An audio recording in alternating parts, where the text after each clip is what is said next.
Looking for the God story and news of the day. MyMichelleLive News and Views. Here's Michelle. Hey, thank you for tuning in. This is News and Views, where we take on the news and the issues of the day, unspin it, and look for the God story. So what is the God story? In a story that comes from the U.S. Senate, where there is a bipartisan Respect for Marriage Act that is gaining a lot of steam. We're going to talk about what is marriage exactly, and under what parameters does marriage really work for the couple, for the culture, for the nation? We're going to get it on with a view from Jerusalem. And now, a view from Jerusalem with Rabbi Adlerstein. Rabbi Yitzchok Adlerstein, he is with the Interfaith Center of the Simon Wiesenthal Center, the place where we look at differing faiths from Judeo-Christian perspectives and see, where do we mesh, where do we headbutt? It's interesting that oftentimes we get to the same God conclusion, Rabbi, and I think we're going to get there with this one, with some interesting twists and turns. You're pulling a surprise on me, Michelle. You didn't tell me we were going to talk about respect for marriage and about the nature of marriage. I can't say anything without clearing it with my wife first, or I'm going to pay for it. Fair enough. And that answers the question right there. What parameters does a marriage work? Look, tonight begins the 5th month on the Jewish calendar. Now, this month is a month characterized by a lot of sorrow and destructions. Both temples were destroyed. Many other tragedies occurred. And it's a time for introspection. But interestingly enough, it is also celebrated, if I remember right, the 15th is a marriage holiday. And I thought that was interesting concerning what we're talking about today. Now, I mentioned the Respect for Marriage Act. It was brought forth by Dianne Feinstein and some other Democrats, but also Susan Collins, a Republican from Maine. And this bill would effectively repeal the DOMA Act, Discriminatory Defense of Marriage Act. They say it's the discriminatory. It was the Defense of Marriage Act was put out by the 104th Congress, recognizing marriage as a union between one man and one woman. And so we're going to talk about this and a new study. It was released talking about, we'll even pull it up on the screen. It was talking about something that is surprising, how a marriage really works and how it works between marrying young, marrying your first, and staying married. So interesting stuff. Ready to take it on, Rabbi? Sure am. All right, let's do this thing. First of all, I think it's really interesting, and maybe you'll find me a little controversial on this, as I talk about relationships. We live in a free society. I would love for everyone to believe the way I do about a lot of things, but they don't. And my feeling is, Rabbi, that if a person adults make decisions based on who they want to reside with, how they want to conduct their romantic relationships. It really is their business in a free society. However, why is marriage different? And I say it's because, after all, marriage was an institution of the church. It was an institution of faith. So how is it that the government gets to dictate what a marriage is and the church doesn't? Just a thought. What are your thoughts? There's not very much that we can do about that, and I'm not so sure that we would want to. Remember, both a free society and religion itself is better off when it's not enforced by the government. So things in the past, which were very much to our liking, respecting traditional marriage between one man and one woman, it was comfortable to have society support that.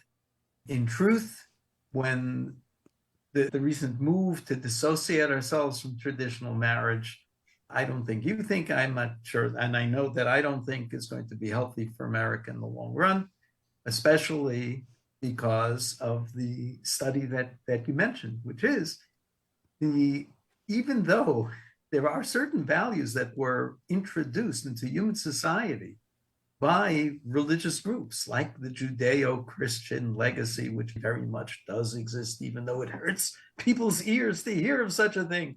But we know that there is such a thing, and that marriage was one of those institutions that really was provided by the Bible. Nonetheless, it has worked so well for thousands of years that we would think that society could stand by it, recognize it for its values, recognize, as you say, the commitment between a man and a woman in marriage is not just, let's try it out for a couple of years and see if it works out, and if it's pleasurable for the two of us, and let's experiment a little bit before and give ourselves a little bit of room and try it on for size. And if it doesn't work out, hey, we'll move on to the next one. Don't biologists tell us that men in particular, you're not going to hear in this, that men are programmed to get bored of their spouses at most every 7 years? That's where our biology takes us. Let's go for it. But that is one of the messages of the Bible, isn't it, Michelle? That we don't go every place that biology takes us. That the Bible is about restraint at times. It's about focus. It's about commitment towards goals. And those things are part of religious marriage. And society has abandoned both the institution, even the right of society to say, I don't care where it came from. I'm Christian, I'm not Jewish. I don't care if it was the Jewish Bible that promoted it, but it has been for 2,000 years, 3,000 years, 3,500 years, the best way of ensuring a safe environment for children in the next generation. And I'm out of breath. And really, thinking about biology or survival of the fittest, if we're just a product of evolution, then you really do follow whatever I'd like. And if killing and eating my neighbor benefits me, well, then that's okay, because we're just another animal. But we're not. And that's what the Bible teaches us. This is where it's easier for people to understand. There is religious tradition called communion that Christians undertake, or the Lord's Supper and some sects of the Christian faith. No more should the government say, okay, this is what it should be. You people drink wine or grape juice and you eat these little tasteless wafers, but it really should be, that's really exclusive. It should be able to be pizza and root beer. If someone wants communion to be pizza and root beer, it should be pizza and root beer. We are going to call communion pizza and root beer, or beer and hot dogs. And we can look at that and say, okay, that's a name. It's the church's thing. They want to call communion tasteless wafers and some kind of grape drink product. Then that's what they do. So why is it that we can't do that with marriage? I assume that's a rhetorical question. I think it is a rhetorical question. It's the very definition of a rhetorical question. I guess the bigger question is, the Bible says what marriage is, and is not marriage something that was birthed from the very beginning, from a biblical worldview? Or am I just seeing this through the eyes of a faith girl? You might be, because I'm responding to you through the eyes of a faith man.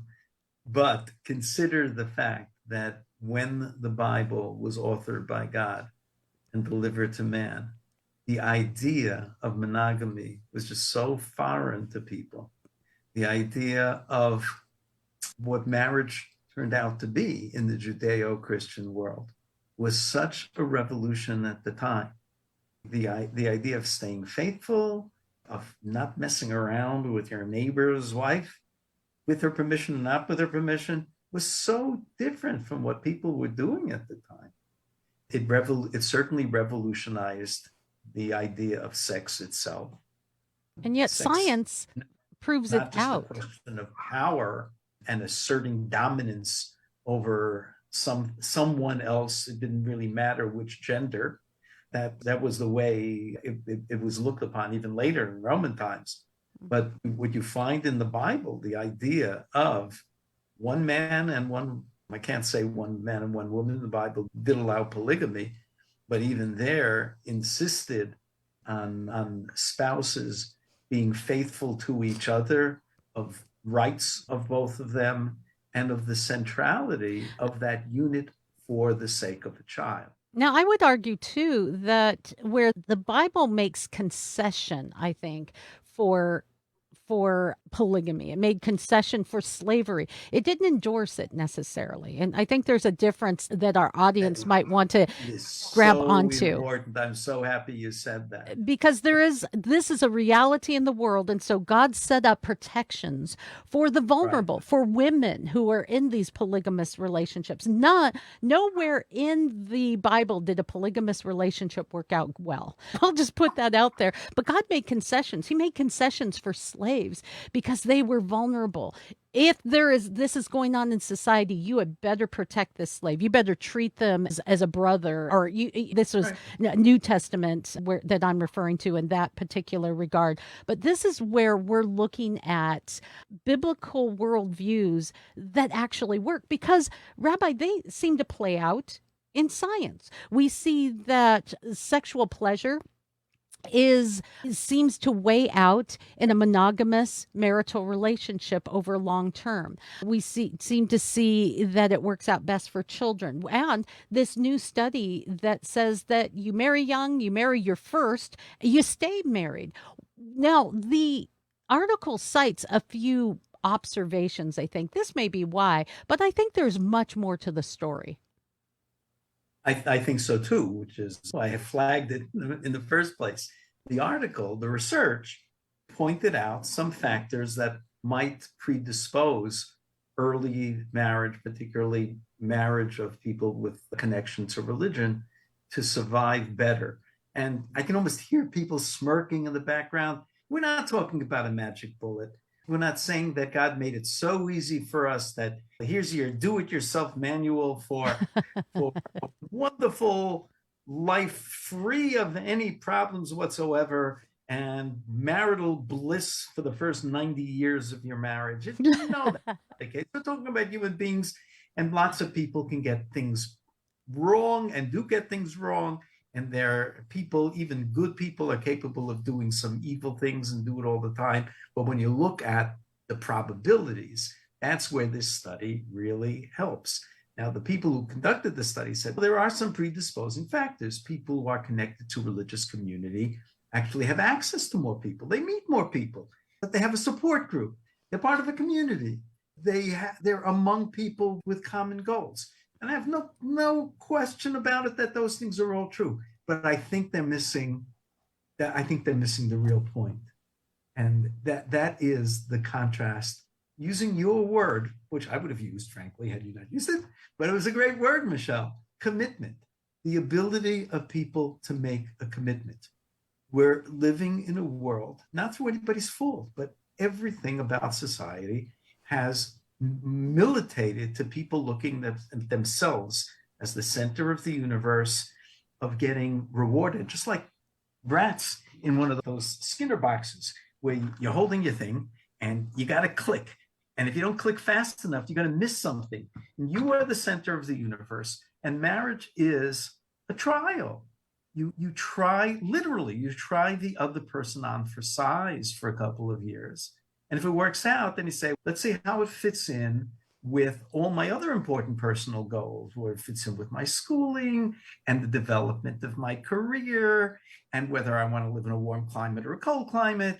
And if it all works out, then you say, yeah, let's try it for a couple of more years and call it marriage. And if not, we can always wind up. You don't say this, but it's in the back of your mind, because 50%, Michelle, 50% of new marriages fail, and they have failed already for 20 years. Now, you would think every person who gets married says it's not going to happen to me, but it happens to 50% of the people. Don't you want to do things or look for reasons why yours might have a better chance of surviving? And here, the religious mindset, in my mind, is so important. When people grow up thinking that they are answerable to a higher power, and when that higher power has equal hold over the lives of two people, both of whom want to produce something like a new generation, like children, like giving souls in heaven an opportunity to come to earth and become human beings who can be servants of God, so that ultimately this whole thing comes together and we wind up with the utopia on earth, which we don't hope for. As I've said a number of times, we believe it's going to happen because God promised it from the first day, that there is going to be a perfect existence in this world, but only when we all recognize God. When you have people who are willing to commit to a goal, not just my happiness, and let's see if I can pleasure you and you can pleasure me, and then everybody will be happy. No, everybody's not happy that way.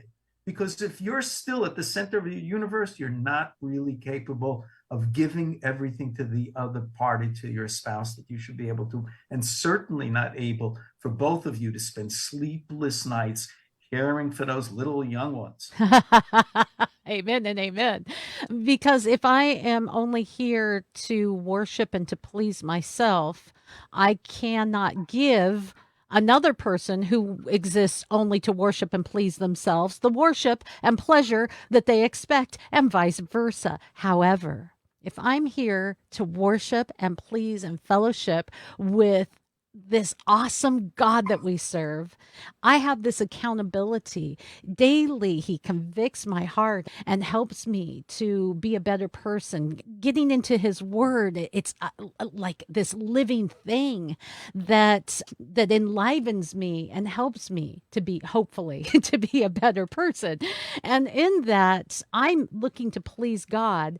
My spouse is looking to please God, and together we have something bigger outside of ourselves that keeps us accountable and brings us together, and something that is beyond just human connection and let's see how happy you can make me. And so much of this, of the ability to make the commitment, is trust in God as active in our lives. We don't know how it's going to play out, but we do believe that when we invite God in, God is there in our lives, helping from behind the scene.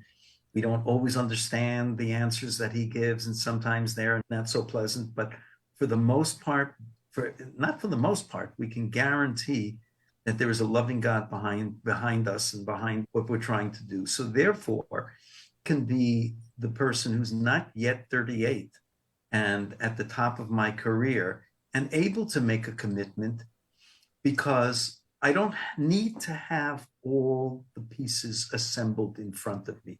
I have that trust in God.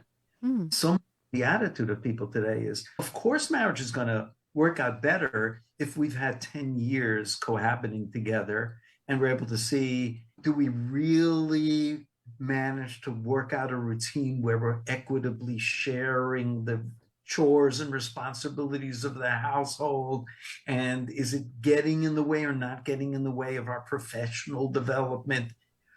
That whole approach basically says, I can't really make a commitment. I can't make a leap of faith. I can only, when I get everything that I need assembled from my list of things that have to be there in the other person, then we can gingerly say, okay, it's time to call the florist and the caterer. But people who get married younger are saying, you know what? I believe in you, and you believe in me, and both of us believe in God.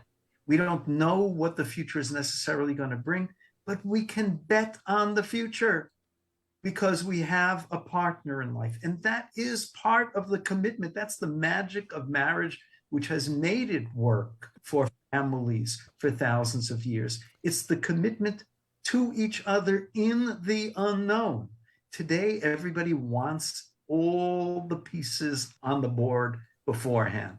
And that's not the way you can play the game of life. So I think, on a side note, perhaps society would be better off recognizing and being in defense of marriage between a man and a woman. That's marriage. Whatever you may be engaged in, whatever commitment level you might want to call it, whatever kind of cohabitation, intimate relations that you may be engaged in, we can name that. You can have certain rights or domestic partner rights, but there's something special about marriage being marriage. As an example, two elderly ladies whose husbands have departed this earth, finances are difficult, they decide to move in together. Should they have the right, regardless of what their intimacy level is, should they have the right to be able to visit one another and make decisions for one another in the hospital, maybe share finances the way a married couple? Yeah, I think so. But can we as a society recognize that as something different and hold up and venerate something very precious and quite religious, the institution of marriage? And that's something that I'm asking my audience to just mull over. Rabbi, how long have you been married? We are coming up on 49 years. Wow, almost the golden anniversary. And I'm going to assume that you've gone through the sickness and health, richer and poorer, agreements and disagreements, or has it just been absolute marital bliss? Because after all, you're a man of the word. Yeah, you better ask my wife. And you know what she's going to say. Sure, it hasn't been marital bliss from day one. I got married at a time before you had all these great self-help books out and before people realized, which some of us do realize now, that marriage is something that takes really a lot of hard work, and that people shouldn't just look for the romance and say, we'll make the commitment and then expect the pieces to fall in place. It takes a lot of hard work. Being religious certainly provides the motivation and allows you, when you're disappointed, to stick with it and say, God brought us together for a purpose and we're going to tough it out. And that's really the story. We got through the rough patches as well. And we have 8 children and Some grandchildren in there too. a few score grandchildren in there as well. And that's really glorious. Rabbi, I liken this conversation that we're having about marriage to the Hebrew month. About this evening that we're recording this interview will mark this 5th month on the Jewish calendar. And I liken it because it is characterized by a lot of difficulty. And as we go through life with our partner, with our spouse, there is difficulty. There are tragedies oftentimes, but there is also that celebration of marriage that God's given you a comforter, somebody there to console you, to be with you, to weather these storms together. So I think it's really appropriate that we talk about this month, what it means, and how it ties into our life choices, including our marriages. And it's not for naught that in the Bible, the relationship between God and his people is always one of marriage, of a bride and a groom, again and again, through the works of the prophets. There's something there that resonated not only with human beings, but with God himself. Yes, it's a very astute observation, Michelle. For people who didn't get the history behind it, you mentioned that both temples were destroyed on the same day, hundreds of years apart, of course, on the 9th of Av. The expulsion of the Jews from Spain took place on the 9th of Av in 1492. World War I, which essentially was both World War I and World War II, with a couple of years in between, started on a 9th of Av. And what this has meant to the Jewish people is precisely what you said, only maybe a little bit stronger, which is that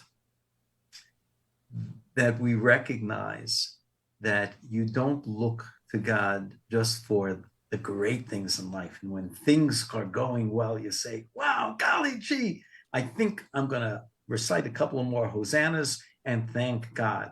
But when things go wrong, you say, well, that has nothing to do with God. There are, unfortunately, theologians, if you can call them that, in some denominations, both of Christianity and of non-traditional Judaism, that say God never does anything that we don't like.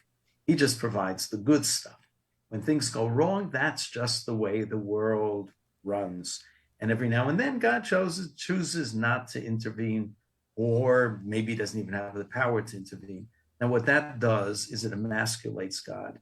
Maybe it's a strong word, but it basically turns God into Santa Claus, who just gives out lots of stuff And the big danger of that is not just the theological error, it's that when God then disappoints and doesn't deliver the things that you want, and you say, I don't need God anymore. I'm not even sure I believe in him anymore. When you're sophisticated enough to recognize that God is God, responsible for all phenomena, as horrible as it sounds to look at evil and say, you're a good God, why does that evil exist? It's better to leave that as an enigma and a conundrum rather than say, God has nothing to do with it. He's out of here. He's not connected with it. This was one of the great saving graces for the Jewish people, who did not have a happy history for a couple of thousand years. But they were able to say that God hasn't abandoned us. He has his reasons, but this is all God. And the only way that things will work out in the long run is if we work on that relationship with him, and we try to reestablish the relationship as one of the faithful young husband and wife to each other. But when we're not going to leave God out of the picture, even though we then have to wrestle so horribly with the problem of evil. But it's a worse mistake is to say that there's a good God and evil exists despite him. And he's powerless to do anything about it. He chooses not to get involved. That, I think, has a much worse effect on human society. Agree. I would argue that it is on the contrary, that God uses all of those things in our lives to season us, to teach us. And we don't know how these pieces fall into place. These things that we look at just because they hurt. Man, my goodness, it hurts when you work out, but it makes your body stronger. It staves off future health problems.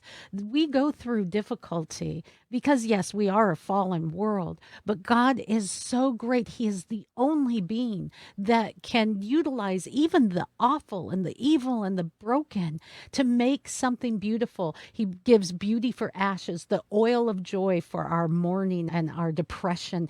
God gives us a garment of praise for the spirit of heaviness, that we can be trees of righteousness, the planting of the Lord, that he might be glorified and that our lives might actually be better. And when we see that we can dwell in that secret, glorious place of the Most High, Rabbi, I've found that even in those difficulties, there is peace, like being in the eye of the storm, because you have a trust. God's got this. Somehow he's working these things out for good. And I'm just going to sit back and rejoice. Is that easy to be in that mindset? Absolutely, uncategorically, no. But it is part of our learning process. And that applies to what marriage is as well. Putting a trust that, okay, God, you've got me, you've got my spouse. Somehow you're going to help us to work through this, that you're going to help them be accountable. You're going to help me be accountable. And through this, we're going to have something greater and more beautiful. Indeed. And there are times that not only isn't it easy, but it probably is impossible. See, the ninth day of this month that we're starting today wasn't just the time that we reflect on the things in life that we don't like so much. We're talking about catastrophes that boggle the mind, the number of casualties, the brutality of the Roman legions when they sacked Jerusalem, the sheer number of people who were raped and maimed and died with huge casualty figures.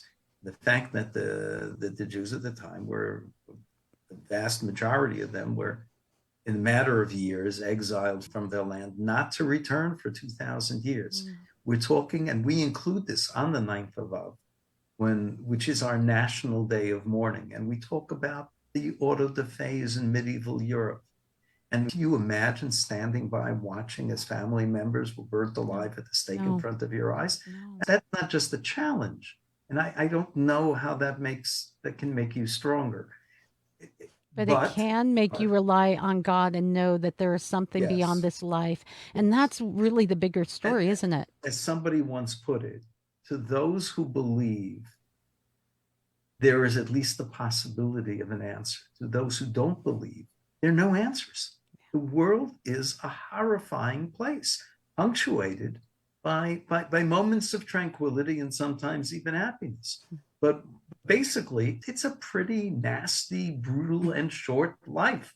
as was that Thomas Hobbes who said, but if you're not a believer, then all of the bad stuff is programmed into the nature of the universe. It will happen, and it has no meaning, and it has no purpose. And yes, sometimes you can steel yourself and use it as an opportunity for growth. Sometimes the horror is just so unspeakable that that's not going to happen. But when you believe in God, and you believe in a God who doesn't abandon the world and knows what he's doing, and the challenge to us is, are you going to still stay in my corner, even though I'm throwing all this stuff at you? And we say that yes, because our faith in you, our knowledge of what you are and your centrality of the universe is such that there's nothing that you can do. No Holocaust, no Auschwitz, no Treblinka, no Mauthausen is going to tear us away from you. And to me, my mother was a survivor. She was deported from Germany as a 16-year-old, and she did survive the war with her mother. But I grew up with survivors and Holocaust stories, and that produced a lot of just frustration. What kind of world is this? Yeah. Now I'm sitting here, 70 years after the Holocaust, and I look out at a city of Jerusalem that doesn't belong. It shouldn't exist by any of the laws of nature, by any of the laws of history.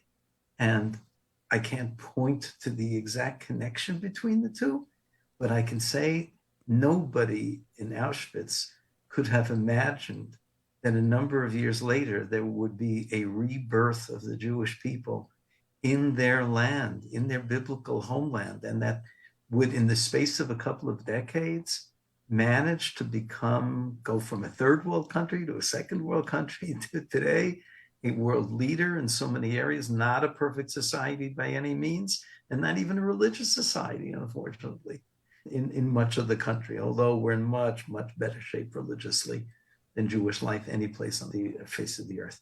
But it just boggles my imagination. Nobody back then could have conceived of such a thing.